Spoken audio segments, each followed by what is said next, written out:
तो ये सब बताने की क्या जरूरत है कि मैंने कितने जहाज उड़ाए, मैंने कितनी मिसाइलें दागी। Israelis are asking Israeli arm forces कि आपने क्या क्या किया, आपने क्या सिस्टम से सप्रेस किया, उन कैसे अंदर गए और कैसे डिस्ट्रॉय किया। वही HTS आज उसके साथ गले में। अगर बलोच इस चीज को अच्छी तरह सेल कर पाते तो मजीद ब्रिगेड का कमांडर भी आज व्हाइट हाउस के अंदर खाना खा रहा होता। इंडिया को कोई ज्यादा बड़ी स्टेटमेंट देने की जरूरत नहीं है। अमेरिका का कोई स्टेटमेंट नहीं है। क्या शिफ्ट इन पॉलिसी है? Is America with terror now कि आधे दुनिया को बर्बाद कर दूंगा। एक नैरेटिव, रेडिकल नैरेटिव चल रहा है जो धर्म के नाम पे चल रहा है। नमस्कार, मैं हूं दिव्या कोचर और आप सभी का एक बार फिर से स्वागत है पॉडकास्ट विद दिव्या में। आज हमारे साथ एक बेहद खास मेहमान है, या मैं ये कहूं कि हम सब के रियल लाइफ हीरो हैं, जिन्होंने कश्मीर में शांति बहाल करने में एक अहम योगदान दिया है। Retired lieutenant general DP Pandey sir, आपका TV9 पॉडकास्ट में बहुत बहुत स्वागत है। कुछ मैं बात करूं इससे पहले मैं एक सवाल से शुरुआत करना चाहूँगी कि हाल के दिनों में आसिम मुनीर ने अमेरिका से भारत को धमकी दी है, न्यूक्लियर थ्रेट दिया है। इसको किस तरीके से देखते हैं? क्योंकि बहुत सारे लोगों के मन में कई तरीके के सवाल हैं और इंडिया का अभी तक एक स्ट्रॉन्ग रिप्लाई आया नहीं है उसको लेकर। Devi, firstly great to be with you. आपके साथ में बात करके मुझे मालूम है कि आपने मुझे आर्म ट्विस्ट करके आज बुलाया है, right? But it's always a pleasure to talk to you, more so to know your connection and roots to Kashmir. मैं आसिम मुनीर के स्टेटमेंट को दो तरीके से देखता हूँ। आप इंडिया की स्टेटमेंट के बारे में बात करें, इंडिया को कोई ज़्यादा बड़ी स्टेटमेंट देने की ज़रूरत नहीं है। उनके हमारे एमईए ने एक स्टेटमेंट दे दिया है थ्रू अ प्रेस रिलीज। उसके बारे में जो बोलना था उन्होंने बता दिया है इस स्टेटमेंट के बारे में। मगर मुझे ज़्यादा डेंजरस ये लगता है कि अमेरिका का कोई स्टेटमेंट नहीं आया। 40 से 45 घंटे बीत गए हैं ऐसी ख़तरनाक बात कहते हुए कि आधे दुनिया को बर्बाद कर दूंगा अगर इस्लामाबाद के ऊपर कोई ख़तरा सा नज़र आया तो। न्यूक्लियर थ्रेट है, वो देश हमारी दुनिया का जो नंबर 1 देश रहा है, आज भी कई मायनों में नंबर 1 पे है, जो न्यूक्लियर के बारे में काफ़ी हिचकता है, ईरान के ऊपर अटैक कर देता है। वो ये नहीं चाहता कि ईरान के पास में हथियार हो और कई देशों के पास ना हो। हमारे देश के पास भी न्यूक्लियर वेपन नहीं चाहता था। बट अब ये समझिए कि उसी के देश से जाकर के कोई एक रेडिकल मैड मैन बोलते हैं, और एक पुराने ज़माने में बोला करते थे टिन हैटेड जनरल्स, ऐसा आदमी आके आपकी धरती से कुछ ऐसा बोले और आपकी स्ट्रेटजिक कम्युनिटी, आपकी लीडरशिप या आपके जो फॉरेन स्टेट डिपार्टमेंट क्या मिनिस्ट्री ऑफ डिफेंस के लोग जो होस्ट कर रहे हैं इस चीज़ के बारे में कोई बयान न दें, बहुत ही डेंजरस चीज़ दर्शाता है। दैट मीन्स कोई एक शिफ्ट है उनकी सोच के अंदर, जहाँ टेररिस्ट और टेरर को बढ़ावा देने वाले लोगों को एक ज़्यादा स्थान मिल रहा है। आपने एक फोटोग्राफ देखी होगी जिसके अंदर HTS का लीडर, जिसके ऊपर $10 मिलियन का उन्होंने पैसा लगा रखा था, इनाम रखा था, वो उसके साथ में अगर उनकी कंट्री का, अमेरिका की कंट्री का जो नंबर 1 लीडर है उनके साथ मिल रहा है, उनको इम्पावर कर रहा है, जहाँ वो उनसे मिल रहा है वो अपने देश के अंदर एक एथनिक क्लींजिंग का काम, जेनोसाइड का काम चला रखा है उसने। सो वो उसको देता है, अपना शह देता है। यहीं आसिम मुनीर को आप वहाँ बुला करके और बलूच आर्मी को टेररिस्ट ऑर्गेनाइजेशन दे रहे हो, जहाँ पे बलूचीज के साथ ट्राइबल एरियाज़ के अंदर, गिलगित बल्तिस्तान के अंदर पाकिस्तान आर्मी अपने स्टूजेस, अपने प्रॉक्सी, अपने टेररिस्ट और अपने खुद आर्मी के साथ हवाई हमले वगैरह करके, आर्टी शेलिंग करके लोगों को मार रहे, और आप उस ऐसे आदमी को अपने यहाँ पे इनवाइट करके बुलाते हो। क्या कारण है? क्या शिफ्ट इन पॉलिसी है? Is America with terror now? और अमेरिका जो ग्लोबल वॉर ऑन टेरर की बात करता था, क्या उस दिशा से हट करके अमेरिका इज विद टेरर होने लगा है? ये सोचने की बात है। क्या वो हमारे देश के खिलाफ है सिर्फ? That means Pakistan as a terrorist state is a good terrorist state in case is against India, India के खिलाफ है, या क्या चीज़ है? ये चीज़ हमको सोचने की बात है। दूसरा जो स्टेटमेंट है वो मुझे लगता है कि पाकिस्तान की एक उनकी जो इंटेलेक्चुअल कम्युनिटी है, मुंह कितना भी बंद हो, उनकी तरफ से भी आना चाहिए और पाकिस्तान की पब्लिक को ये सोचना चाहिए कि क्या जो मुनीर साहब उनके बारे में बोलते हैं, उन्होंने क्या बोला है कि Pakistan is like a dump truck with gravel field inside. कौन सा देश का नेता अपने देश के बारे में ऐसे बात करता है? ठीक है, और वो पूरी दुनिया को तहस नहस करने के बारे में बात करे। जब पूरी दुनिया तहस नहस होगी तो पाकिस्तान भी नेस्त नाबूद हो जाएगा, ख़त्म हो जाएगा, मिट्टी में मिल जाएगा। तो क्या वो चाहते हैं कि धर्म के रास्ते पे चलते हुए नेस्त नाबूद हो जाए? I don't think so, right. I think this is a too very very important concern. हमारी एमई ने ऑलरेडी उसके बारे में जो बोलना था बोल दिया। मुझे नहीं लगता है कि हमारी पॉलिटिकल डिस्पेंसेशन को उसके बारे में कोई स्टेटमेंट देने की ज़रूरत नहीं है। When a radical man is talking, we don't have to respond to it. जी, लेकिन उसके बाद आज कल रात का इंसिडेंट है, हमने देखा कि बैट एक्शन में LOC के पास उरी में एक भारतीय जवान की हत्या हो जाती है। और क्या ये उनकी तरफ से एक प्रोवोकेशन है इंडिया की तरफ? क्या हम उस तरफ जा रहे हैं? ये एक आतंकवादी गतिविधि हुई है उनकी तरफ से? देखिए, बैट एक्शन अगर है तो उसका मतलब वो Pakistan army led BAT action है जी। अगर ये चीज़ पाकिस्तान आर्मी से रिलेटेड होती है तो इसकी सज़ा पाकिस्तान आर्मी को मिलनी चाहिए। और आपको मैं ये बता दूं, मैं खुद भी कोर कमांडर रहा हूँ चिनार कोर के अंदर जहाँ पे ये हादसा हुआ है। हमारी आर्मी सक्षम है उसका जवाब उस इलाके में या कहीं और किसी और इलाके में उसका जवाब मिलेगा। ये एक लोकल एक्शन है, राइट। इस लोकल एक्शन को हमें उस लोकल एक्शन के अंदर ही रहना चाहिए, रादर देन इसको एक एंटी अप करके एक इंटरनेशनल या नेशनल इशू बना करके चलें। देखिए, इसको इंटरनेशनल इशू बनाएंगे तो कोई फ़ायदा तो है नहीं जी। आप डोजियर के ऊपर डोजियर देते जा रहे हो, कोई फ़ायदा नहीं होता। तो ऑपरेशन सिंदूर जो था वो उसी के रिस्पॉन्स में एक पनिशमेंट थी पाकिस्तान को, और उसका आपने हालत देखा क्या हुआ। उसकी ये जो एक्शन हुआ है इसके लिए भी मुझे यकीन है जो चिनार कोर है, नजर नामी कमांडर है, वो कोई ना कोई ऐसा सबक उस लोकल लेवल के ऊपर सिखाएंगे। It should be allowed to be managed, उसी लोकल लेवल के ऊपर हैंडल होना चाहिए। इसके अंदर government of India, political system को इन्वॉल्व करने की ज़रूरत नहीं है। मतलब जिस तरीके से एक मीडिया में तस्वीर आ रही है कि एक प्रोवोकेशन हो गया पाकिस्तान की तरफ से, या उस तरीके से इस वक्त देखने की उसे ज़रूरत है। अगर आप उसको ये देखिए ना कि ये पूरे साल के अंदर ऐसे कितने इंसिडेंट हुए हैं, पूरे 10 साल के अंदर कितने इंसिडेंट हुए हैं, क्या ये अपने में एक अनोखा है कि 2 दिन पहले आसिम मुनीर ने बोला और ये आज इंसिडेंट हो गया? ये इंसिडेंट्स कुछ न कुछ हमारे साथ में आपस में चलते रहते हैं बॉर्डर के ऊपर, और वो चलते रहेंगे जब तक एक फॉर्मल पीस वहाँ पे ना मिल जाए। क्या वो संभव है? ये सवाल मुझसे बहुत लोगों ने पूछा और कई हमारे देश के नेताओं ने भी बोला है we must talk with terror. ठीक है, मैं नहीं मानता कि हमें टॉक विद टेरर है करना चाहिए। ये टॉक नहीं करने का नतीजा है कि पाकिस्तान आज जिस हालत में है वो है। जितनी बार आप टॉक करेंगे, आपने टॉक का नतीजा पहले भी देख लिया, और ये इनकी ही नीति नहीं है। ये जिस धर्म के जिस फिलॉसफी को लेके चलते हैं, ये उसका तरीका है। पीठ के पीछे छुरा भोंकेंगे, आपसे मिलेंगे, पीठ के पीछे छुरा भोंकेंगे। और हमारी जो देश की जनता है, भारत की देश की जनता है, वो एक ऐसी जनता है कि जैसे ही दोस्ती के हाथ बढ़ता है हमें लगता है कि सब कुछ ठीक ठाक हो गया, अब तो थैंक यू सो मच, अब रिजॉयस, और झटका आपको लग जाता है। अमेरिका के साथ में हमारे कितने अच्छे पूरी सेलिब्रेशन चल रही थी, और सडनली अमेरिका ने जो है पाकिस्तान के साथ में, तो अब आपका पूरा मोरल नीचे डाउन हो गया। आपको एक थोड़ा स्ट्रेटेजिकली सोच के चलना है कि लंबी समय के लिए आपने किस हिसाब का एंगेजमेंट रखना है, राइट। अगर आप इनके साथ में बात करेंगे तो इनको ये लगेगा कि टेरर की वजह से आप बात कर रहे हैं, उनकी प्रॉब्लम की वजह से बात कर रहे हैं, न कि एज अ दिस थिंग क्या हैं as a equal status, right.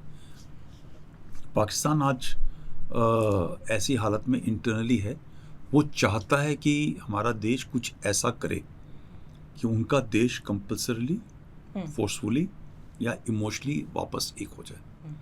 उसकी जो प्रॉब्लम, इकोनॉमी की प्रॉब्लम है, गरीबी की प्रॉब्लम है, उससे उसकी निगाह हट के, या जो रिलीजन की प्रॉब्लम है, शिया की को मार रहे हैं, सुन्नी को कोई मार रहा है, कोई ट्राइबल एरियाज में मार रहा है, कोई बलूचिस्तान में लोगों को मार रहे हैं, ये सारी चीज़ों से ध्यान हट के उनका एक कॉमन एनिमी, जो आसिम मुनीर बताता है कि हिंदू और मुस्लिम अलग अलग हैं और हिंदू हमारे साथ नहीं रह सकते, तो वो भारत को एक हिंदू राष्ट्र से के बराबर मानते हैं, तो एक बड़ा कॉमन एनिमी उनको मिल जाता है, ठीक है, तो वो ध्यान हट जाएगा। मुझे लगता है कि वो ध्यान हटाने की जरूरत नहीं है। वो अपनी तबाही खुद कर रहे हैं, उनको वो तबाही करने का मौका पूरा दिया जाना चाहिए। जी, जैसे आपने ट्रम्प और मोदी जी की दोस्ती के बारे में सुना है, और अब जो हम एक उसमें उलटफेर देख रहे हैं, तो तकरीबन 40 बार ट्रम्प ये कह चुके हैं कि उन्होंने इंडिया पाकिस्तान के बीच मध्यस्थता कराई है, मीडिएशन कराई है। उनके बार बार इस स्टेटमेंट जो वो रिपीट करते हैं, इसमें कितनी सच्चाई है? एक बार आपने गलत स्टेटमेंट दे दी उस लेवल के ऊपर, आप उस चीज़ को करेक्ट नहीं कर सकते। आपको वो बार बार झूठ बोलना पड़ेगा उसको सच बनाने के लिए। दूसरा ये भी समझिए कि कई बार आदमी उस चीज़ के ऊपर विश्वास करने लगता है। हमारे ministry of external affair Jaishankar ji ने बड़ा साफ साफ बोल दिया, ट्रम्प और मोदी की कोई बात नहीं, ठीक है, इस चीज़ के बारे में। इससे ज़्यादा बड़ा स्टेटमेंट देना और जायज़ नहीं लगता, क्योंकि हमारे देश के बातचीत करने का तरीका, व्यवहार करने का तरीका एक सिविलाइजेशन तरीका है, ठीक है। It is not like western system कि हम अपने फादर को भी फर्स्ट नेम से बुलाएंगे और अंकल को भी हम फर्स्ट नेम से बुलाएंगे, ठीक है, और छोटा बच्चा है वो माइक कह के अपने फादर को बुला रहा है। हमारा कल्चर, हमारा जो समाज है एक अलग तरीके से चलता है, उसके अंदर एक शिष्टाचार की जगह है। तो जो डिप्लोमेटिक सिस्टम होता है उसमें बातचीत करने का दूसरा तरीका होता है। मगर रही बात, आपने अगर ऑपरेशन सिंदूर के दौरान ब्रीफिंग भी देखी है, हर बार हर 24 घंटे के अंदर एक बार हमारे ही खुद स्पोक्स पर्सन मिस्री साहब ने और बाकी लोगों ने स्टेटमेंट दी है बड़ी साफ साफ कि हमने पाकिस्तान के अंदर टेरर इंफ्रास्ट्रक्चर को हिट करना था, डिस्ट्रॉय करना था, पनिश करना था पहलगाम के लिए। हम लड़ाई के लिए नहीं जा रहे, इसीलिए हम मिलिट्री इंफ्रास्ट्रक्चर पर अटैक नहीं कर रहे। एंड देयरफॉर ये अटैक हो चुका है, जैसे पहले सर्जिकल स्ट्राइक थी, पहले बालाकोट था, या और भी इस तरह के हमने कई एक्शंस लिए हैं छोटे मोटे जो भी थे, और अब हमको इसके आगे बढ़ने की जरूरत नहीं है, यहीं ख़त्म कर दिए। मगर पाकिस्तान ने उसको स्केल अप किया। जब वो स्केल अप किया, फिर उसके स्केल का जवाब दिया गया और फिर से उसको बताया गया कि भाई थैंक यू सो मच, अब ये आगे क्यों चला रहे हो, मतलब आफ्टर ऑल ये लड़ाई के अंदर किसी का फ़ायदा तो होना नहीं है। चौथे दिन के अंदर जब ये सारे एयरफील्ड्स, जब पूरी एयर डिफेंस सिस्टम गिर गई पाकिस्तान की, पूरी सेलिब्रेटेड चाइना सिस्टम गिर गया, किराना के ऊपर एक हिट हो गया, तो दो मुझे लगता है संशय होते हैं मेरे दिमाग में। एक तो उसको भय हो गया कि एयर डिफेंस सिस्टम अगर ब्रीच हो गया तो इंडिया आपके सिस्टम के अंदर कुछ भी कर सकता है। फर्स्ट, अगर किराना के अंदर कोई ऐसी चीज़ पे चोट लगी है जिसमें अमेरिका को ज़्यादा दर्द हुआ, अब मैं स्पेकुलेट कर रहा हूँ, मुझे एग्जैक्टली नहीं पता वहाँ पे क्या उनको दर्द हुआ है, तो ये दोनों चीज़ें सम्मिश्रण हो जाता है। और पाकिस्तान के खुद के लीडर्स ने बोला कि सऊदी अरेबिया से उनकी बात हुई है, उन्होंने अमेरिका से बात करी, और फिर मुझे यकीन है कि अमेरिका ने हमारे देश को कॉल किया, और आई थिंक प्राइम मिनिस्टर ने बोला भी है कि वहाँ का कॉल आया और उन्होंने कुछ ये बताया कि पाकिस्तान कुछ करने वाला है, तो हमने उनको बता दिया कि अगर वो करने वाला है तो ये समझ लें कि उसके साथ में क्या होगा उसको पता नहीं होगा। इससे ज़्यादा बड़ा स्टेटमेंट क्या हो सकता है? तो मुझे लगता है कि एक बार उनको बता दिया गया कि हम तो पहले ही बता रहे हैं पाकिस्तान डीजीएमओ को, तुम उनको बोलो बात करें। तो पाकिस्तान डीजीएमओ ने दोबारा से कॉल किया, 1.5 घंटे बाद में हमारे डीजीएमओ ने उनसे बात करी है और उनको बोला कि तुम्हें पहले समझाया था कि यह लड़ाई मत करो, क्यों पंगा ले रहे हो, राइट। सो मुझे ये बताओ दिव्या कि कैसे लगता है आपको कि उनका इंटरवेंशन था सीज फायर में? जब हमने 4 दिन पब्लिकली ये चीज़ें बोली हैं, तो वाई आर पीपल क्लेमिंग? वही बात होगी कि जहाँ लड़ाई नहीं होनी थी वहाँ पे आपने बोला कि मैंने सीज फायर करा दिया।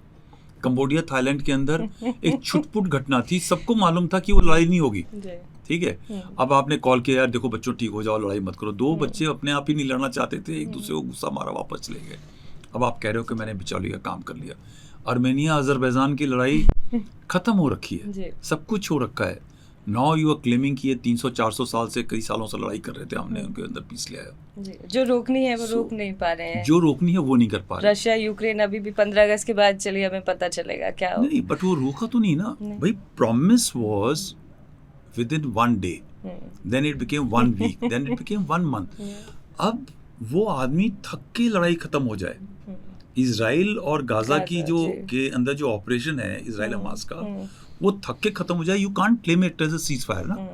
और उसे बढ़ाकर ईरान तक ले गए, अब बढ़ा के ले गए। नहीं, उससे ज्यादा बढ़ा रहे हैं। आप पाकिस्तान के चीफ को बुला के बोल रहे हैं कि तुम ये न्यूक्लियर अटैक का धमकी दे दो। This is escalation, this is not cease fire. तो जब अमेरिका का इस तरीके से रुख होता है, जैसे हमने देखा कि आसिम मुनीर को 2 दफ़ा अमेरिका बुलाया गया, वहाँ से वो इस तरीके की धमकी दे रहे हैं, तो अगर हाइपोथेटिकली कभी इंडिया पाकिस्तान के बीच में चीज़ें अगर ख़राब होती हैं, तो भी अमेरिका का रुख क्या पाकिस्तान की तरफ होगा? एक चीज़ ये समझ लो दिव्या, अमेरिका का रुख उसकी तरफ होगा जो उसका फ़ायदा करेगा। ठीक है, पाकिस्तान जानता है कि उसका इस्तेमाल किया गया, वो विलिंगली इस्तेमाल हुए। ठीक है, वो भले ही 71 इसमें सोवियत यूनियन के खिलाफ हुए, फिर अफ़गानिस्तान के खिलाफ हुए, और अब उनको ये पता होना चाहिए कि आज की तारीख में ट्रेड टैरिफ की जो लड़ाई है, थोड़ा सा आर्म ट्विस्टिंग है, ब्लैकमेल है, उसके अंदर आपको थोड़ा सा थपथपा रहे हैं। जिस दिन उनको मालूम चल गया कि पाकिस्तान के पास में ऑयल नहीं है, क्रिप्टो करेंसी की डील साइन हो गई, अब तो लॉक एंड लोडेड है, आप उसको कुछ कर नहीं सकते, मेरा तो फ़ायदा हो गया।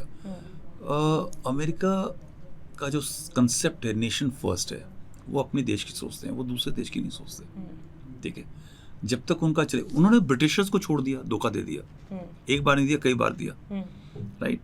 So you can't trust Americans, and rightly so.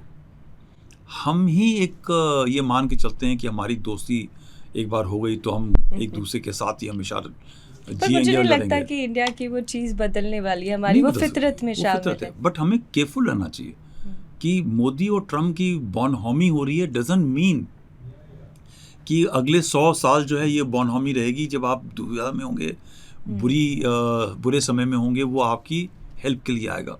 वो आपकी हेल्प के लिए तभी आएगा जब आप उसको, they are like businessman, they are like corporate people. आप उनके लिए 100 रुपये का काम करेंगे, ठीक है, तो वो आपको 1 रुपये का फ़ायदा देगा, otherwise he is not going to come. Americans are business people, right, they will invest only when they have an advantage. The moment उनको बिजनेस कहीं और अच्छा दिखेगा, वो वहाँ चले जाएंगे।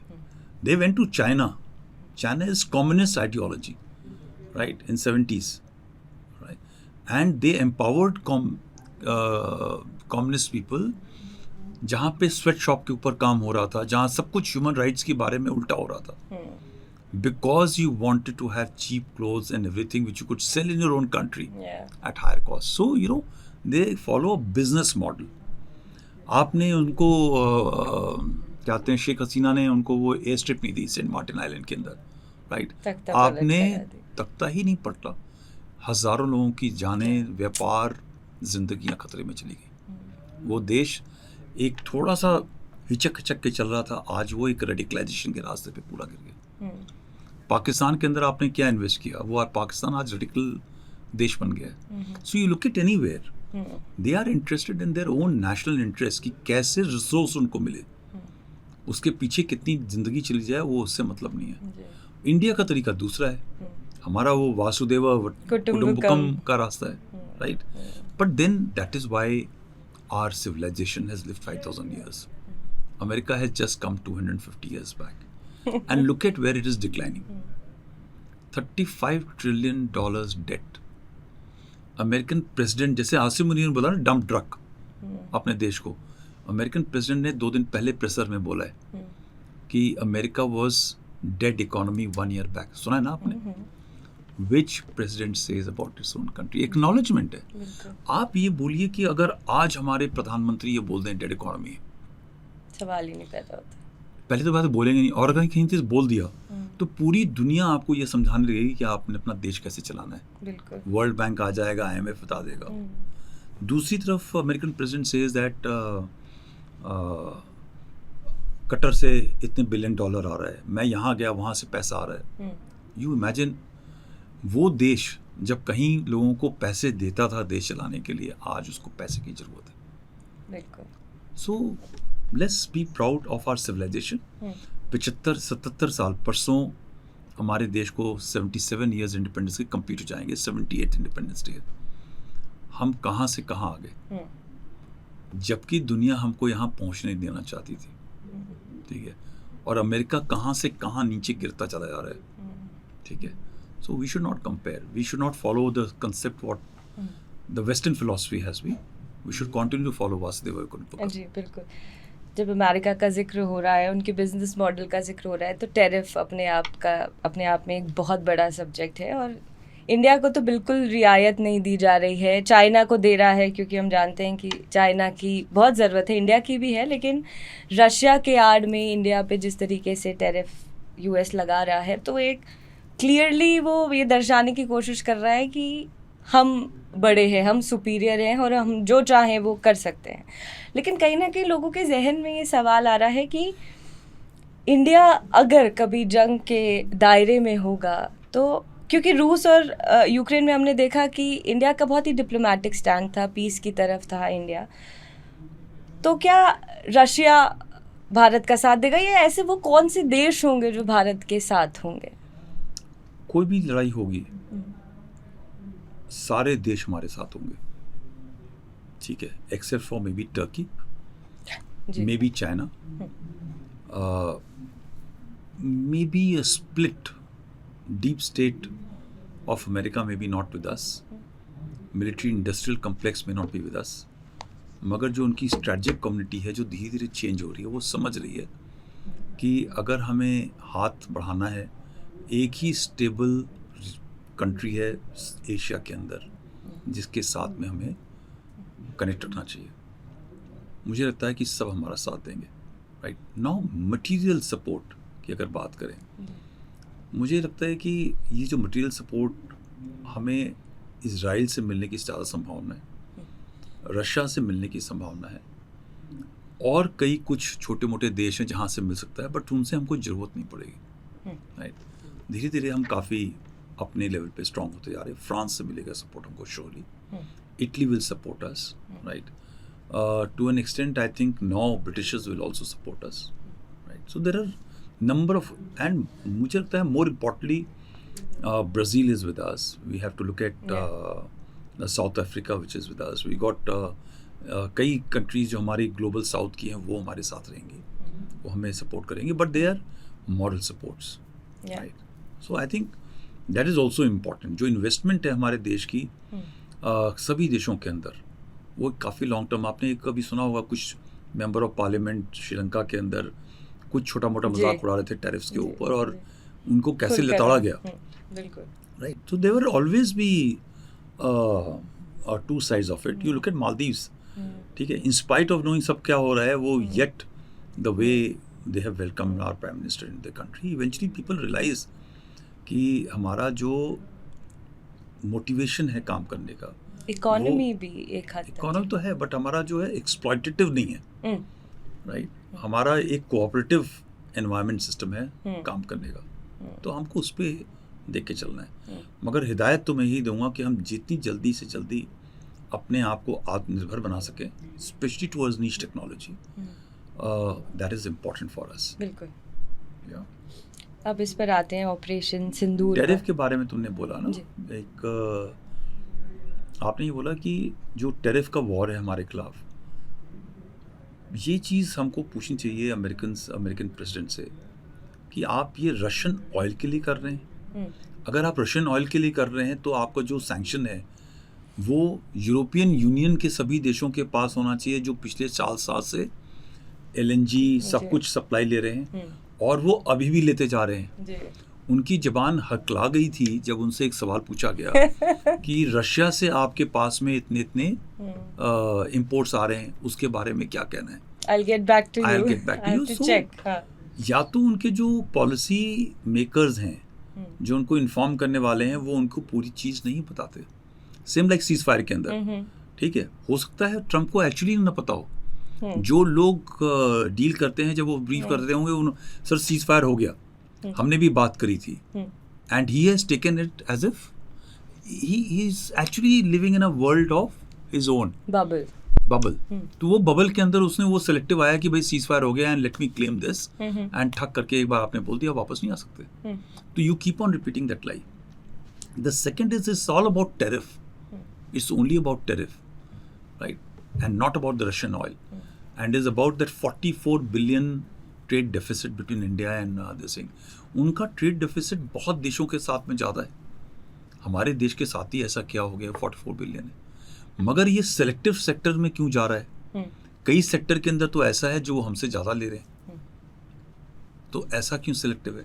सो I think there is a dissonance, a slight amount of confusion, or maybe it's a blackmailing system. It is a New York का जो, he's from Most New York. probably. New York का सिस्टम यही है कि वो एक business deal करते हैं, थोड़ा थ्रेट करते हैं, ब्लैकमेल करते हैं, आर्म ट्विस्ट करते हैं, और 40 के बाद में वो अगर उसको 35 मिल जाए, 30 मिल जाए, तो कहता है यार सक्सेस हो गया. So he gets something from 25 to 30, तो उसकी जीत है. मगर ये भी कहना कि इंडिया को ही आइडेंटिफाई किया है गलत है, राइट? देयर कनाडा के ऊपर देखो, उनके साथ का उनका 51st स्टेट है, they have put very harsh measures. Similarly there are other countries also. हम हर चीज़ ये देखते हैं कि हमारे ऊपर कितना हुआ है, मगर हमको ये भी देखना चाहिए बाकियों के साथ भी क्या होगा. जी बिल्कुल. अब ऑपरेशन सिंदूर की तरफ रुख करते हैं, तो एक तो पहले बहुत साधारण सा सवाल मैं आपसे जानना चाहूँगी कि ऑपरेशन सिंदूर की जो सफलता है वो कितनी बड़ी रही है हमारे देश के लिए? देखो, मैं तो फौजी हूँ, अगर मैं बताऊँगा तो आप कहेंगे कि ये तो अपनी पढ़ाई कर रहा है, बट मैं रिटायर्ड हूँ, ठीक है. मैं, और जैसे होता है रिटायरमेंट के बाद में आदमी जो आज के लोग हैं उनके ऊपर पूरे होल पिक कर सकता है बड़े आराम के साथ. बट मैं आपको वो चीज़ बताऊंगा जो मैं पहले से बोलता रहा हूँ. सबसे पहली बात है, पहलगाम के बाद मैं इस फेवर में नहीं था कभी भी कि इतनी जल्दी कोई ऑपरेशन किया जाए उनके ऊपर, ठीक है. Indus water treaty policy decisions were more important rather than going for operation Sindoor. अगर आपने IWT का फैसला लिया है, और भी तरीके हैं उनको आइसोलेट करने के लिए, हमें उस रास्ते पे ही रहना था. ऑपरेशन सिंदूर मुझे लगता है एक पॉलिटिकल कंपल्शन हो गया था, pressure. And just remember, media, social media, opposition एक देश को लड़ाई की हालत में ले आ सकता है. एक रेट्रिक पैदा होता है, ठीक है. तो एक वो शुरू हो गया मोदी की क्षमता के ऊपर. प्राइम मिनिस्टर मोदी 56 इंच का सीना कहाँ गया, चाइना के साथ बोलते हुए. लेकिन आपने सुना होगा ना, POK ले लोगे, सब, हाँ, सब ये बोलते रहते हैं कि चाइना के साथ भी लड़ जाओ, ठीक है. वो ये चाहते हैं लड़ जाओ, वो मज़ा लेना चाहते हैं जो ये बोलने वाले हैं, क्योंकि उनकी जिम्मेदारी नहीं है. वो तो बैठ के सिर्फ एक हमारे देश को बर्बाद होते देखेंगे फिर, राइट. एक सेंसिबल आदमी ऐसे डिसीजन नहीं, but then I think this was a very compulsion decision. इसके अंदर दो चीज़ें थी.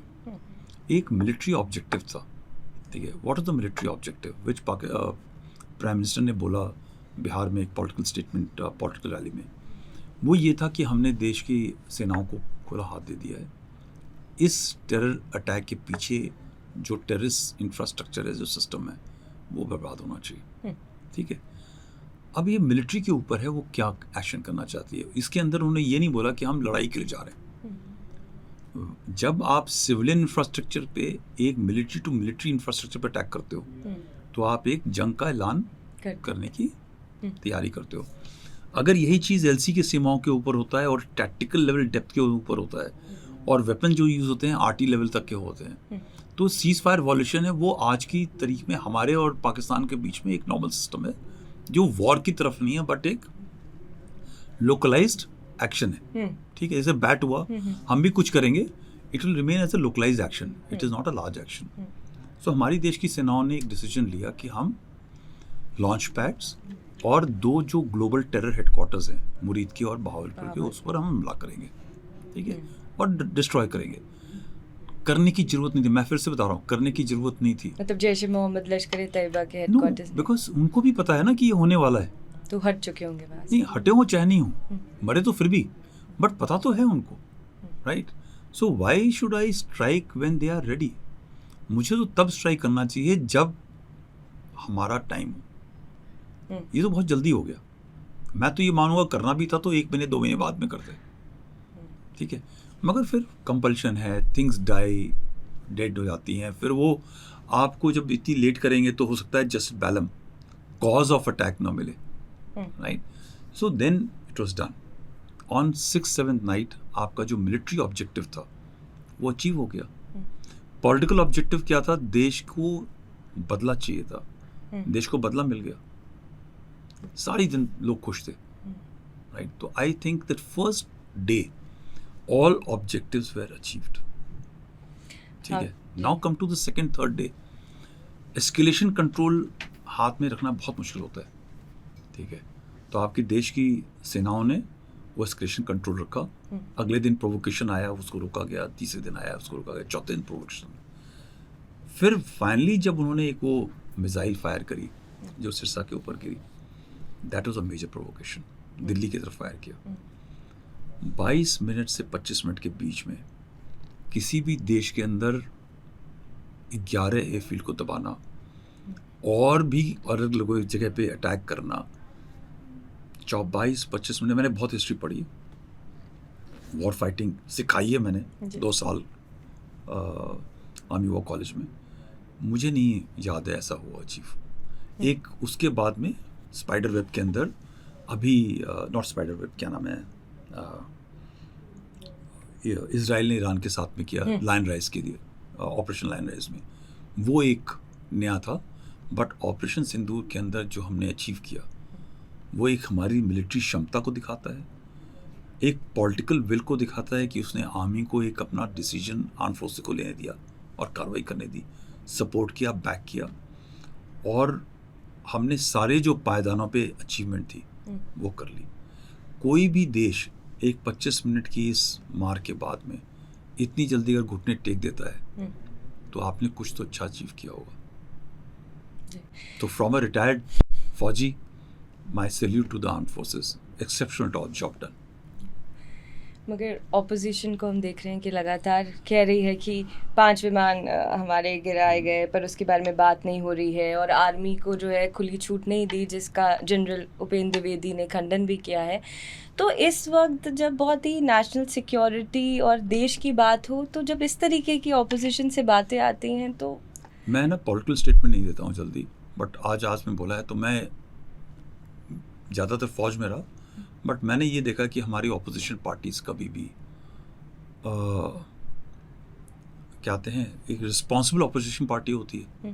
मैं आज की बात नहीं कर रहा हूँ, मैंने कभी भी नहीं देखा करते हुए। एक आध हमारे बहुत अच्छे लीडर हुए, वाजपेयी जैसे और सुषमा स्वराज जी जैसे, जिनके बातचीत करने का रवैया, एंगेजमेंट का रवैया पार्लियामेंट में बड़ा सभ्य रहा, बट मुझे नहीं याद है कि बहुत लोग ऐसे मिले, अनफॉर्चुनेट, राइट। मगर ऑपोजिशन का रोल है अपोज करना, ठीक है। वो मेरे ख्याल से वो उसको थोड़ा सा ज़्यादा समझदारी से लेते हैं। उनके ऊपर मैं कमेंट नहीं करना चाहूँगा, but I will only just लोगों को मैं बताना चाहूँगा कि जब 2 देशों के बीच में लड़ाई होती है या मिलिट्री एंगेजमेंट होती है, सो ये भी नहीं बताना चाहिए कि हमने उनके किन किन ठिकानों को नुकसान पहुंचाया और किन हथियारों से पहुंचाया, राइट। तो हमारा एक सिस्टम होता है, एक सिचुएशन रिपोर्ट होती है जो जाती है। सिचुएशन रिपोर्ट के अंदर एक होता है जो क्लासिफाइड पोर्शन होता है, बहुत टॉप सीक्रेट पोर्शन होता है, सीक्रेट होता है। उसके अंदर हम ये नहीं बताते, वो छुपाते इसलिए हैं कि हमने ये हथियार लिया और इस हथियार से दुश्मन को, इस सिस्टम को बर्बाद किया। दुश्मन को मालूम करने दो कि किस हथियार का इस्तेमाल हुआ, राइट, पता चल जाएगा उसको, but he should work hard to gather that intelligence. मगर अगर हम ही लोगों को बताना पड़ता है पब्लिकली, अब जैसे चीफ ने बताया, एयर चीफ ने, कि हमने ग्राउंड से या S-400 का इस्तेमाल करके, आपने एक खबर जो पाकिस्तान को शायद पता थी मगर हमने पब्लिकली जब जाहिर कर दी तो उसको वो एफर्ट इंटेलिजेंस का कम हो जाता है। We should force the enemy to continue to work, कि कौन से सिस्टम से हमने इस्तेमाल किया जो उनके सिस्टम को भेद करके उनकी धरती के ऊपर उनके हथियारों को, उनके ठिकानों को हिट किया। वो भी एक टेक्नोलॉजी है ना उसके अंदर। आपने क्या सिस्टम से सप्रेस किया उनके एडी को, आपने कैसे अंदर गए और कैसे डिस्ट्रॉय किया, कौन सा हथियार इस्तेमाल किया, कहाँ से फायर हुआ, ये सब चीज़ें किसको चाहिए? इंटेलिजेंस के लिए दुश्मन को चाहिए। सेम हमारा क्या नुकसान हुआ उनको नहीं मालूम कि मैंने 10 मिसाइल दागे, कौन सी मिसाइल से ये चीज़ हिट हुई। मगर अगर आप ये बता देंगे फलानी जगह के ऊपर वो मिसाइल आई थी और वो अमृतसर के एयरफील्ड के बाहर गिरी थी, तो उसको ये मालूम चलेगा कि यार ये मेरे में गलती थी मेरे हथियार में। इस तरीके से हमारे सिस्टम को फेल किया गया, ये सिस्टम थोड़ा सा शॉर्ट हो गया, तो आपने क्या बता दिया दुश्मन को कि हमारी टेक्निकल स्ट्रेंथ कहाँ पर है, हमारे सिस्टम की स्ट्रेंथ कहाँ पे है। तो नेक्स्ट टाइम जब वो लड़ाई पे आएगा तो वो इन सब फ्लॉज को, इन सब कमियों को पूरा करके आपके ऊपर आएगा। तो ये बताने की कैसे ज़रूरत पड़ी क्या लोगों के लिए, या उस वक्त तो अमेरिका में मौजूद थे कि उन्होंने बताया कि 5 विमानों को हमने क्षतिग्रस्त किया है S-400 से, जिसमें F-16 फाइटर जेट भी शामिल थे। तो क्या दिव्या, आप जब 2 लोग आपस में लड़ाई करते हैं, एक 6 फीट का हो और एक 5 फीट का हो, तो क्या 5 फीट वाला जब पंच मारेगा तो 6 फीट वाले को एक भी नहीं लगेगा? ठीक, कुछ तो क्षति होगी। ठीक है, क्या क्षति हुई है मैं इसके ऊपर नहीं जाना चाहता। ठीक है, दुश्मन के ऊपर क्या क्षति हुई है मैं भी वो नहीं चाहता। देश को क्या चाहिए था? पहलगाम का बदला। आप उसका जवाब दीजिए, क्या आपको वो बदला मिला? टेरर कैंप्स और मुरीद के और बहावलपुर में करके, हाँ बोलो, यस और नो। पहलगाम के अटैक के बाद में बदला मतलब मुझे लगता है कि वो बेस्ट अप्रोच थी और हाँ, हमें वॉर की तरफ नहीं जाना। आपको बदला नहीं, मतलब पनिशमेंट दे दी ना आपने। देश क्या चाहता था? हाँ, मतलब ऑपरेशन महादेव की बात तो लग रहा है कि हाँ दे दी, मतलब हाँ। देखो महादेव तो छोटी सी बात होगी ना, महादेव पर वो 97 डेज जो है हमने, मतलब आप जिसने गोली मारी, जो एक 500 रुपए का एक होता है ना, एसएसएन होता है, जिसको आप 500 रुपए देते हो या 10,000 रुपए देते हो, जाओ उसको गोली मार दो, उसको तो आप हैंग कर देते हो। ठीक है, उसके पीछे वाला तो आप किसको चाहोगे हिट करना? उसको चाहोगे कि इसको चाहोगे? पीछे वाले। मगर जो सोच जब छोटी हो जाती है ना, हमारे देश की सोच ऐसी है कि नहीं वो भी होना चाहिए, वो कर दिया। अगर फर्स्ट करो महादेव वाले बंदे बच गए होते तो क्या आपने पहलगाम का बदला लिया कि नहीं लिया? पहलगाम का बदला हमने तब ले लिया जब हमने बहावलपुर मुरीद के सारे लॉन्च पैड्स मारे, उनके 100 से ऊपर टेररिस्ट मारे, उनकी लीडरशिप की हत्या की गई। एक भय उनके दिमाग में बैठ गया कि अब हम बहावलपुर हेडक्वार्टर पे जाएंगे तो हमारा क्या होगा। छुपने की जगह भय, ये कई चीज़ों के ऊपर आपने वो चीज़ अचीव करी। अब बताओ हुआ कि नहीं हुआ? अचीव बिल्कुल हुआ ना। सो आपने जब वो अचीव कर लिया तो ये सब बताने की क्या जरूरत है कि मैंने कितने जहाज उड़ाए, मैंने कितने मिसाइलें दागी। आप एक आदमी कहेगा कि नहीं, अगर आपने एक मिसाइल दाग करके ये हासिल करना था, आपने 4 क्यों दागी? Why have you wasted natural, क्या कहते हैं, expensive resource of a country? You should look at what objective you wanted to achieve. वो मिल गया, चलिए आपको उससे ज़्यादा दे दिया, बिकॉज पाकिस्तान मिसबिहेव्ड। आपको 11 airfields were destroyed, so many other infrastructures were destroyed. Pakistan का देश जो है कि उसकी लीडरशिप की, आपने वो इमेजेस देखे होंगे ना वीडियो में बात करते हुए, घबराए हुए लोग, घुटने टेक दिए। और क्या चाहिए आपको? Why are you wanting to know कि आपको कहाँ कहाँ खरोच आई? मेरा ऐसा मानना है, मतलब मैं पूरी तरीके से गलत हो सकती हूँ, मुझे लगता है कि जो पब्लिक है उसमें एक अलग तरीके का सेंटिमेंट है। वो तो इससे भी खुश नहीं थी कि इन्होंने इतने ठिकाने, वो चाहते हैं कि जंग हो, हम ये कर देते। तो मुझे लगता है कि कहीं ना कहीं उनको एक सैनिटी पहुंचाने के लिए, या नहीं, बट उनको ये क्यों बताने की जरूरत है? ऑपोजिशन पार्टी को ये क्यों जानना चाहते हैं कि आप बताओ कि हमारे कितने जहाज गिरे? क्या जरूरत है? आप ये चाहते हो कि हमारे जहाज एयरपोर्ट पे बैठे रहें और उनके जहाज गिरते चले जाएं? ऐसा तो नहीं होगा ना। हमारे भी तो जब आप, जैसे अभी ये चल रहा है एलसी के ऊपर, एक जवान की हमारे शहादत हुई है, आप उनके 4 मारोगे तो हमारा भी 1 जाएगा। ये नहीं कह सकते कि आप 4 जाओगे और हमारा 1 भी नहीं जाए। It's not the pattern of war. No. Yeah, it's not a pattern of war. And similarly, those who want to go for war, उनको ये पता होना चाहिए कि क्या आप लड़ाई के लिए तैयार हैं। जो देश की सेना से कितने जहाज गिरे का हिसाब मांग रहा है, एक्चुअली क्या वो लड़ाई जाने के लिए तैयार है?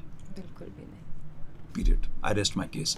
So that is how political parties, you want to attack the government. आपने प्राइम मिनिस्टर मोदी को अटैक करना है, आप अटैक करो। There are so many other systems, but please don't attack the armed forces, because armed forces ये वही रहेंगे। Government change हो जाएगी, प्राइम मिनिस्टर चेंज होंगे, होम मिनिस्टर चेंज होंगे, मिनिस्टर ऑफ डिफेंस चेंज होंगे, ब्यूरोक्रेसी चेंज होगी, जनरल्स चेंज हो जाएंगे, सोल्जर्स चेंज हो जाएंगे, रिटायर होंगे, बट ये जो एक इंस्टीट्यूशन है, जब आप इंस्टीट्यूशन पे शक करने लगते हो और आपसे सवाल जवाब करने लगते हो, you must ask those questions जहाँ पे जरूरत है. There are committees, they must ask questions. Was it efficient or not efficient? But it cannot be on the streets or a public platform. Well said. So recently, how many Israelis are asking Israeli armed forces कि आपने क्या क्या किया? Politicians or otherwise. How many Americans are asking? That is why they are powerful nations. Their respect for armed forces is complete and absolute. और मैं इस देश के सेना के अंदर 42.5 साल दिए. I can assure you, no government can tell us to do something wrong. Right? We will do work only for the national interest. Yeah. Sir हाल ही में हमारे आर्मी चीफ जो हैं जनरल उपेंद्र द्विवेदी जी, उन्होंने कहा कि हम जंग की तरफ जल्दी बढ़ सकते हैं और हमें इस वक्त होल ऑफ नेशन अप्रोच की ज़रूरत होगी. तो जब इस तरीके के बयान आते हैं तो पब्लिक अपने हिसाब से उसे लेती है, पर मैं आपसे जानना चाहूँगी कि इस स्टेटमेंट का क्या मतलब है? इस स्टेटमेंट कई मतलब हैं. 2 मतलब तो ये हैं कि करंट जियोपॉलिटिकल सिनेरियो जो बताता है सब कॉन्टिनेंट के अंदर, जो बहुत ही एक रफ एनवायरनमेंट है. बांग्लादेश की हालत आप देख रहे हैं, म्यांमार की हालत देख रहे हैं, ठीक है. नॉर्थ में हमारा चाइना है, वो लड़ना नहीं चाहता बट वो आपको लड़ाना चाहता है, राइट. और वो अमेरिका भी आज की तारीख में आपसे खुश नहीं है, क्योंकि उसको चाहिए ट्रेड टैरिफ, रशिया से ऑयल बंद कर दो, हमारे F-35 विमान खरीदो, हमसे ही बिजनेस करो, बाकी से मत करो. Why are you buying Rafale, why are you buying Eurofighter, तुम इधर उधर मत देखो, सब कुछ हमसे खरीदो और हम तुम्हारे को ब्लैकमेल करेंगे जब लड़ाई का टाइम आएगा, ठीक है. तो strategic autonomy is not in their interest for from our country, और आज से नहीं रहे, हमेशा रहे, राइट. पाकिस्तान की बात करें, पाकिस्तान की जो इंटरनल हालत है, बलूचिस्तान के अंदर कुछ हो रहा है, तालिबान फाटा ट्राइबल एरियाज़ में हो रहा है, गिलगित बल्तिस्तान में कुछ प्रॉब्लम हो रखी है, उसके अंदर देश के अंदर इकोनॉमी की हालत ख़राब है. They have got a radical general who is leading the country. Prime minister की कोई बिसात नहीं है, प्रेसिडेंट की कोई औकात नहीं है, जजेस कुछ बोल नहीं सकते, सब मर जाएंगे जहाँ कोई बोले, ISI उनको ले जाएगी, राइट. एक नैरेटिव, रेडिकल नैरेटिव चल रहा है जो धर्म के नाम पे चल रहा है या पावर के नाम पे चल रहा है. वो जो डंप ट्रक है वो वही चाहता है कि वो मर्सिडीज पे कैसे अटैक करे, राइट. तो मुझे लगता है एक इशारा उस तरफ था. दूसरा जो इशारा है वो होल ऑफ नेशन अप्रोच के अंदर आज के लिए नहीं है, वो लॉन्ग टर्म के लिए. अगर आपके देश को सशक्त होना है, आप चाहते हो विकसित भारत 2047 में, बट विकसित भारत इकोनॉमी के लिहाज से पैसा खूब कमा ले, मगर हमेशा लुटता चला जाएगा, जैसे हमारे साथ 1314 साल हुआ, ठीक है. बिकॉज आपकी जो सुरक्षित भारत था उसके ऊपर आपने ध्यान नहीं दिया. तो जो सुरक्षित भारत के लिए आपको इंडिजिनाइजेशन, आपकी एकेडमिया, आपकी इंडस्ट्री, आपके प्राइवेट इंडस्ट्री, आपके पब्लिक सेक्टर इंडस्ट्री, जो भी हमारे देश की आर्म फोर्सेस को सशक्त करने के लिए करते हैं काम, उन सबको थोड़ा सा लगन लगा करके मेहनत से आगे बढ़ना पड़ेगा, ताकि कल को अगर कुछ होता है तो जिस हिसाब से टर्की, चाइना और डीप स्टेट के कुछ एसेट्स पाकिस्तान की मदद कर रहे थे, उस मदद से निकल करके हम अपने आप को, अपनी देश को सुरक्षित रख पाए. एक वो इशारा करता है. और एक बहुत मुझे लगता है कि एक वो इशारा होल ऑफ नेशन की तरफ करते हैं, ट्रस्ट इंफॉर्मेशन वॉरफेयर में, ठीक है. अगर आप गलत बोलेंगे, गलत सवाल करेंगे, गलत चीज़ों के बारे में ध्यान देंगे, साइकोलॉजिकल वॉरफेयर के अंदर दुश्मन के साथ चले जाएंगे, चाइना, अमेरिका, पाकिस्तान, टर्की की तरफ चले जाएंगे, तो जाहिर है आपके देश का मनोबल कम हो सकता है. तो देश का मनोबल देश की सेना के मनोबल को कम करता है. तो एक वो मनोबल स्ट्रांग होना चाहिए.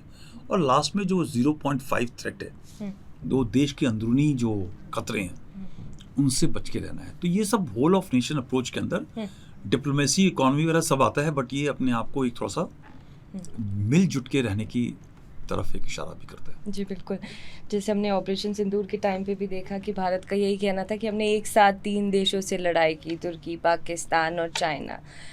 और हम इस वक्त आत्मनिर्भर भारत की बात करते हैं तो S-400 डिफेंस सिस्टम के अलावा ब्रह्मोस, आकाश डिफेंस सिस्टम ने भी बखूबी काम किया, लेकिन आने वाले समय में आपको लगता है कि हमें डिफेंस में और इक्विप्ड होने की ज़रूरत है? बहुत है, हम कहीं भी नहीं हैं। हम कम से कम चाइना से 2-3 दशक पीछे हैं और आज की तारीख में हर 2 साल के अंदर जो चेंजेस हो रहे हैं आप पीछे चलते चले जा रहे हैं। ठीक है, तो एक तो प्रोडक्ट्स हैं हमारे पास बट क्वालिटी नहीं है, right, and today quality matters. दूसरा देखो उनका जो एडी सिस्टम था वो चाइना का सिस्टम था, उसको बीच करना आसान नहीं था, हमने कर दिया ब्रीच।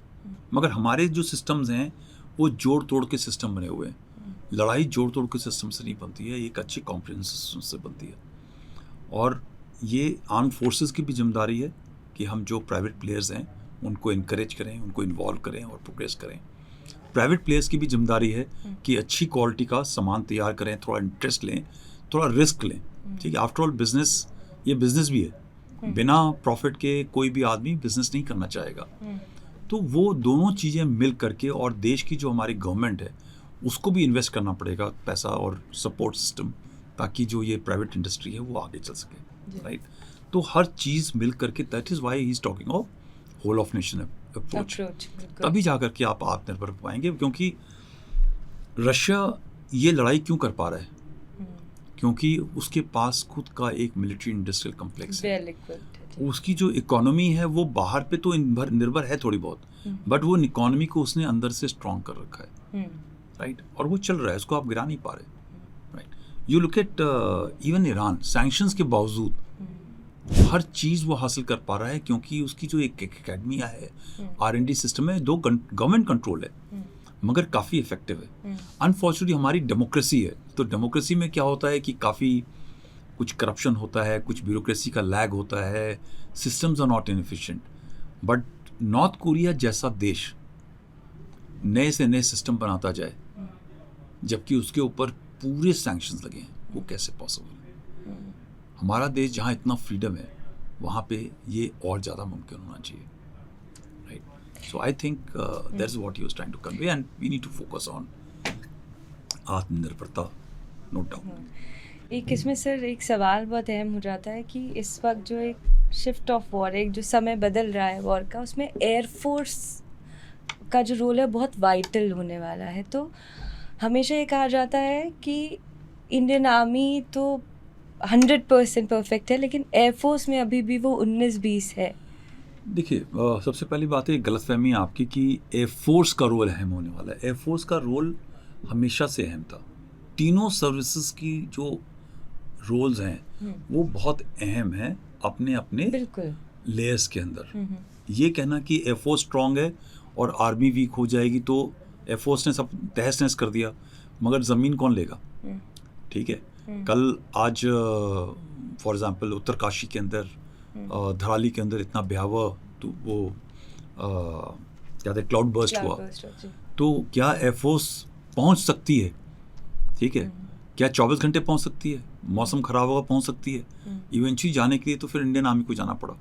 ठीक है, हाई सीज के अंदर कोई ऑपरेशन है तो क्या एयरफोर्स वहाँ पे कर सकती है? सिमिलरली अगर हमको डीप टारगेट्स के अंदर स्ट्राइक करना है, स्ट्रेटेजिक एसेट्स के अंदर स्ट्राइक करना है, क्या आर्मी कर सकती है? क्या लैंड के ऊपर नेवी कर सकती है? तो तीनों का एक रोल है और ये सब चीज़ों को मिल के पूरी कार्रवाई होती है। और आज की तारीख में जो लड़ाई है वो एक एयर स्पेस की बात करनी चाहिए हमें, एयरफोर्स की बात नहीं करनी चाहिए।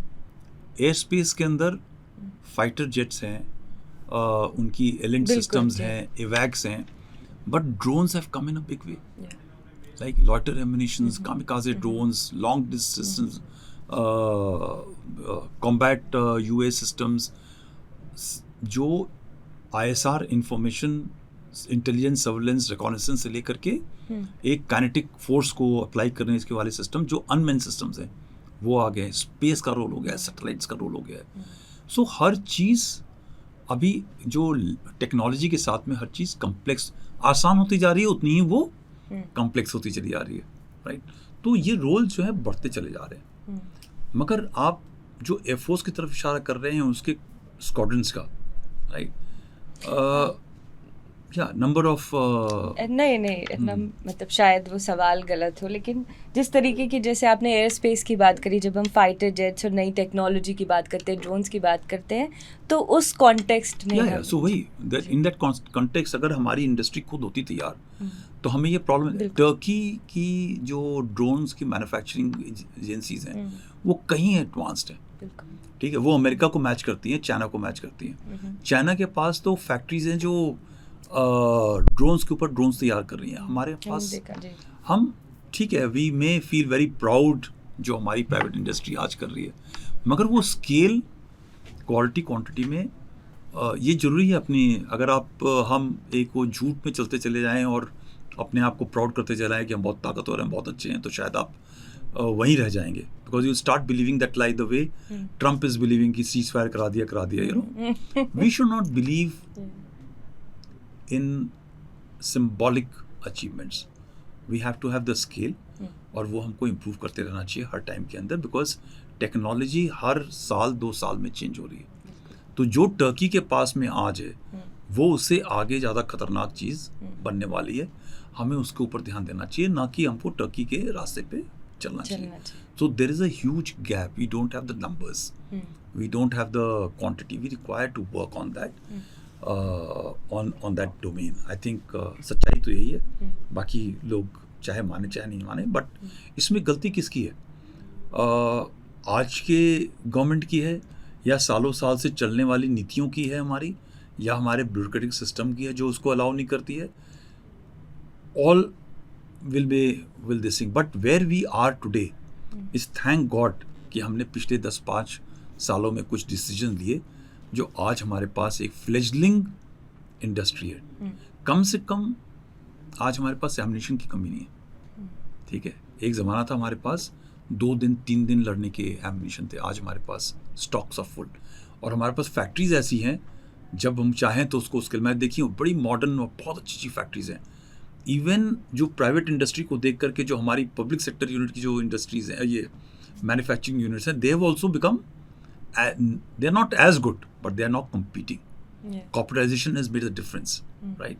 सो we have to not reform, we have to transform, we have to change, right? We need to continue to change, but हमारे अभी भी प्रोसेसेस आर sluggish.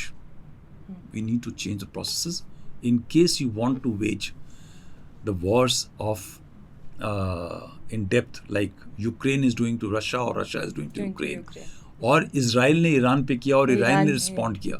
हमें वो काबिलियत, आपने पूरे टाइम के अंदर पाकिस्तान की बात करी, हमें पाकिस्तान के बारे में नहीं सोचना है। पाकिस्तान हमारे लिए छोटी सी हस्ती है, वो प्रॉब्लम है हमारे लिए, but it's not our main challenge. Our main challenge lies somewhere else. We have to compete there. बिल्कुल। सर, आपसे ये सवाल पूछना बहुत ज़रूरी हो जाता है क्योंकि कश्मीर में आपने बहुत समय आप वहाँ रहे हैं और आपका एक बहुत बड़ा योगदान है कश्मीर में। तो 370 के बाद, 35A के बाद कश्मीर में किस तरीके का बदलाव हमें देखने को मिल रहा है? सबसे पहली बात है, कश्मीर के अंदर जो मेरा योगदान है वो कुछ भी नहीं है। सबसे ज़्यादा योगदान जो हमारे सैनिक ऑफिसर्स 90s में थे, ठीक है, security forces, Jammu Kashmir police, Indian army, राष्ट्र राइफल्स, ठीक है, इवन ब्यूरोक्रेट्स, द गवर्नमेंट, जो लोग थे वहाँ पे, उनका ज़्यादा योगदान है, because they have suffered a lot. और वो जो चीज़ है वो थोड़ा सा कम कहते करते हैं। हमारे टाइम पे काफ़ी चीज़ें अनेबलिंग हो गई थी and we didn't have those challenges which आए। मैं तो उस टाइम पे भी था, 90s में मैंने 3 टेन्योर करे वहाँ पर, और 2000 के अंदर 1 टेन्योर किया है, 2010 के बाद में 2 टेन्योर करे, और 2020s के अंदर आकर के 1 टेन्योर किए, 7 टेन्योर्स। सबसे ज़्यादा रोल पीस के अंदर कश्मीरियों का रहा है। Lot of people don't agree with it, ठीक है। जो पीस है वहाँ पर वो कश्मीरियों की वजह से। That is Y I keep on saying, अगर पाकिस्तान को चेंज होना है तो उसमें पाकिस्तानियों का रोल होगा। पाकिस्तानी पॉलिटिशियंस, ब्यूरोक्रेट्स और पाकिस्तान आर्मी कुछ नहीं कर सकते, ठीक है। I look at it in our country, also the change has to be brought by the people only. And Kashmir has achieved what it has achieved. जब कैलेंडर इशू होता था, स्कूल नहीं चलते थे, कॉलेजेस बंद होते थे, सड़क के ऊपर 14-15 साल से लेकर के 30 साल के बच्चे लड़के आकर के 500 रुपये या स्लोगन, एक रेट्रिक, स्कूल के अंदर अगर मैं जाऊं एक्साइट करने के लिए बच्चों को, 1000 बच्चों में मैं 100 बच्चे ऐसे निकाल लूँगा, कभी भी कितनी भी सेन स्कूल में जाऊं, उनको मैं एक्साइट करके उनके प्रिंसिपल के खिलाफ आवाज़ उठवा दूँगा, ठीक है। But you imagine now you as an organise manner, अगर आप कश्मीर में करते थे पहले और उसको अलाउ करते थे होने के लिए। So lot of the governments, तुम्हें शायद नहीं पता होगा, जब पीडीपी थी तो नेशनल कॉन्फ्रेंस ने किया, जब नेशनल कॉन्फ्रेंस है तो पीडीपी ने किया, और इस पूरे कार्रवाई के अंदर जैसे जमात इस्लाम, जमात और हुर्रियत वालों ने सबसे ज़्यादा मज़ा लिया। उन्होंने कहा हमें पैसे देने की ज़रूरत नहीं है, ये एक दूसरे के ऊपर ही चला रहे हैं, और इसमें पूरे देश की छवि और सबसे ज़्यादा कश्मीर की छवि खराब होती थी। सो दैट ट्रांसफॉर्मेशन, जो एक कश्मीरी आम आदमी पूरे देश के अंदर, जैसे हर एक आदमी, मैं और आप, हमारे बच्चे स्कूल जा रहे हैं, हमारा परिवार ऑफिस में जाता है, आप जब घर से निकलते हो तो आपको एश्योर्ड है कि आप अपने डेस्टिनेशन पहुंचेंगे और शाम को सही तरीके से घर पे आएंगे। वो एश्योरिटी हर एक कश्मीरी अपने लिए चाहता था, वो एश्योरिटी आज, दैट इज़ वेरी इंपॉर्टेंट। जो बीचेस हैं टूरिज्म के, number of people who have come, they are figures to confirm that. Number of terrorists having killed are all, and reducing numbers are all indicative of peace. मगर कितने Kashmiri terrorist बने, वो reduction मेरे लिए बहुत ज़रूरी है। इस साल सिर्फ एक लड़के ने हाथ उठाया, हथियार उठाया, ठीक है। So that's a big shift. जहाँ हर साल 150-200 बच्चे जाते थे और उनकी शेल्फ लाइफ 3 महीने 6 महीने होती थी और मारे जाते थे, आज एक है। आज POJK के अंदर उनके पास में कोई कश्मीरी ऐसा मुसलमान नहीं बचा है जो यहाँ आना चाहता है और टेररिस्ट बनना चाहता है। वो उसको पैसे देने को तैयार है, but they don't want to come. The POJK के अंदर लोग ISI के खिलाफ खड़े होने लगे हैं, जमात के खिलाफ खड़े होने लगे कि तुम हमारे बच्चे को टेररिस्ट बनाने आए हो। आप कश्मीर मत देखो ना, आप उधर भी देखो शिफ्ट, ठीक है। सो जब ये पूरा शिफ्ट ऐसे होता है, it's a positive shift, but I will leave it at the caution. Yeah, look at the pictures. Last 3 days, 4 days, हर जगह तिरंगे की रैलियां चल रही हैं। आप किसी को पैसे दे के चला सकते हो, स्पेशली जब आपको मालूम है कि सारी पिक्चर रिकॉर्ड होंगी और जब कभी कोई समय आएगा तो लोग आप टारगेट कर सकते हैं। बट आज तंगधार के अंदर हो, किरण को, मुझे रोज वहाँ के लोग ट्वीट जो है ना DM करके भेजते फोटोग्राफ, कोई व्हाट्सएप पे भेज रहा है कि सर आज तिरंगा यात्रा, और वो सारे बोलते हैं सर आपने तिरंगा यात्रा शुरू कराई थी, तिरंगा मूवमेंट शुरू किया था जी। आज देखो दे मुझे सबसे अच्छा ये लगता है आपने बोला, बट मुझे जो एक तिरंगा मूवमेंट था जो मैंने स्टार्ट किया, और मेरे जो कई ऑफिसर्स थे, जम्मू कश्मीर के पुलिस वाले थे, सब ने मिल के कश्मीर के लोगों के साथ में जो शुरू किया, वो आज बहुत अच्छा रूट ले चुका है। कल की सबसे अच्छी पिक्चर थी कि LG साहब और उमर अब्दुल्ला साहब सड़क के ऊपर साथ जा रहे हैं। Look, everybody is trying to divide these two agencies. He is central and this is state, और हमारी सुनते नहीं हैं। बट जब आप दोनों सड़क के ऊपर एक साथ आते हो तो ये दिखाता है कि कश्मीर भारत है और भारत कश्मीर है। बिल्कुल, right, that shift is there. और मैं 2021 4 साल पहले का वो दृश्य जब मैं याद करता हूँ कि हरि पर्वत के अंदर मैंने और LG साहब ने जब वो झंडा फहराया था, वो झंडे को ले जाने के लिए तकरीबन 500-600 मीटर, वो काफ़ी भारी था, फौज लेके नहीं गई थी, कश्मीरी लोग लेके गए थे। And I can tell you कि आज कश्मीरी से आप जबरदस्ती कोई काम नहीं करा सकते।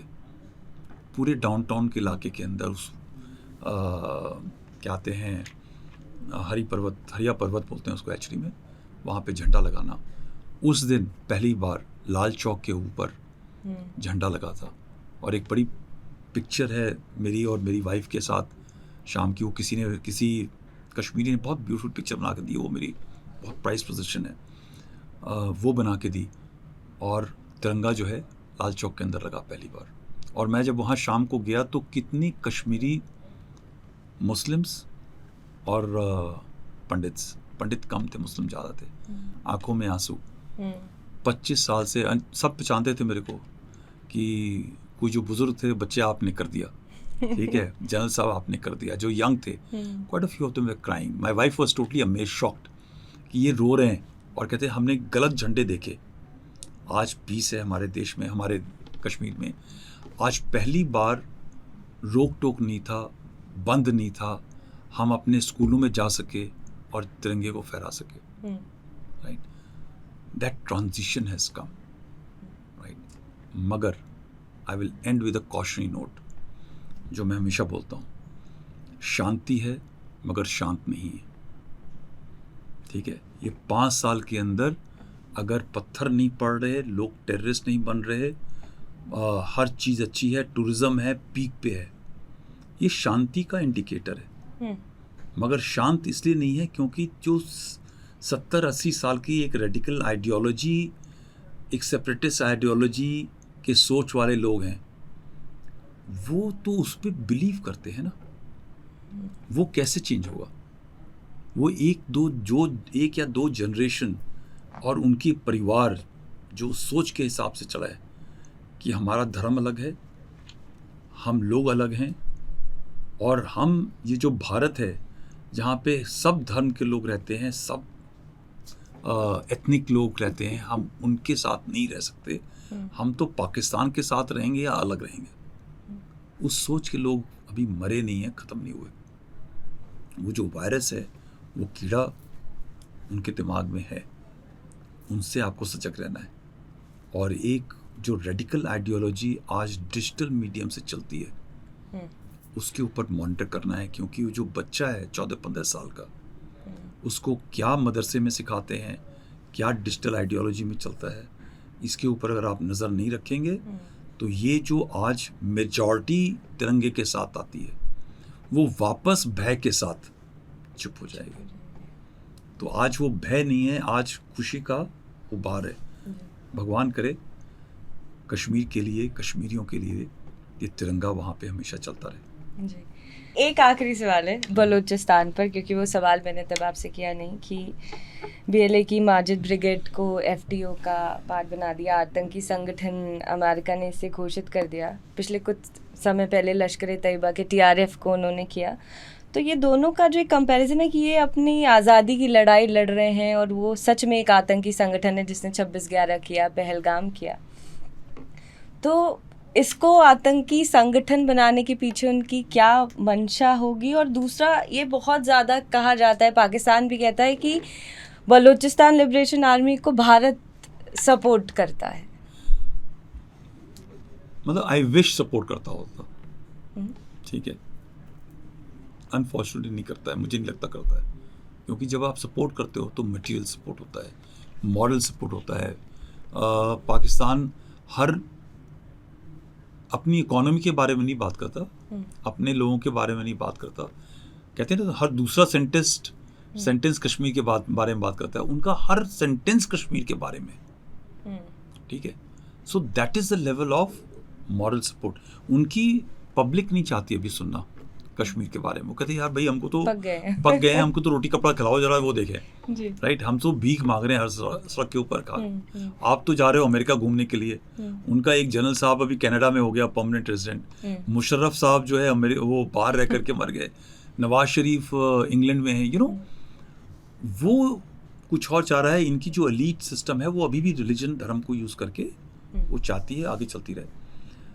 जो बलूचिस्तान के ऊपर उन्होंने आसिम मुनीर के वहाँ पे बुलाने के बाद में उसको टेररिस्ट मजीद ब्रिगेड को बनाया है, ये एक बड़ा, again I told you, national interest. वही HTS जो $10 मिलियन उसके हेड चीफ के ऊपर हेड था, आज उसके साथ गले मिल रहे हो। अगर बलोच इस चीज़ को अच्छी तरह सेल कर पाते अमेरिका को, ठीक है, तो मजीद ब्रिगेड का कमांडर भी आज वाइट हाउस के अंदर खाना खा रहा होता। सो मे बी उनकी डिप्लोमेसी और उनकी जो एंगेजमेंट है अभी, अमेरिका के जो डीप स्टेट है या अमेरिकन प्रेसिडेंट के साथ शायद आज तक कभी वो बन नहीं पाई। मुझे तो ये नहीं समझ में आता कि अमेरिका वाले ये क्या देख रहे हैं पाकिस्तान के साथ, या चाइना क्या सोचता होगा। $80 billion, $60 billion worth, 80% of defence equipment, 85% of defence equipment is Chinese, all on loan, right. America से कुछ नहीं है, मगर फिर भी आसिम मुनीर भाग भाग के अमेरिका जा रहा है। कितनी क्लास लगती होगी चाइना से इनकी, या कितनी कुफ्त होती होगी चाइना वालों को। और चाइना ये भी जानता है कि 1-2 महीने साल के बाद में पाकिस्तान को फिर ये छोड़ देंगे, फिर ये वापस फिर हमारे पास आएंगे। तो क्या है, सो you no I think America ने अपनी नेशनल इंटरेस्ट के लिए बलूचिस्तान के रिसोर्सेज को एक्सप्लॉइट करने के लिए वो चाइना जो इस्तेमाल कर रहा था उसको इस्तेमाल ना करने दिया जाए, उसकी चलते हुए ये शायद एक्शन लिया, राइट।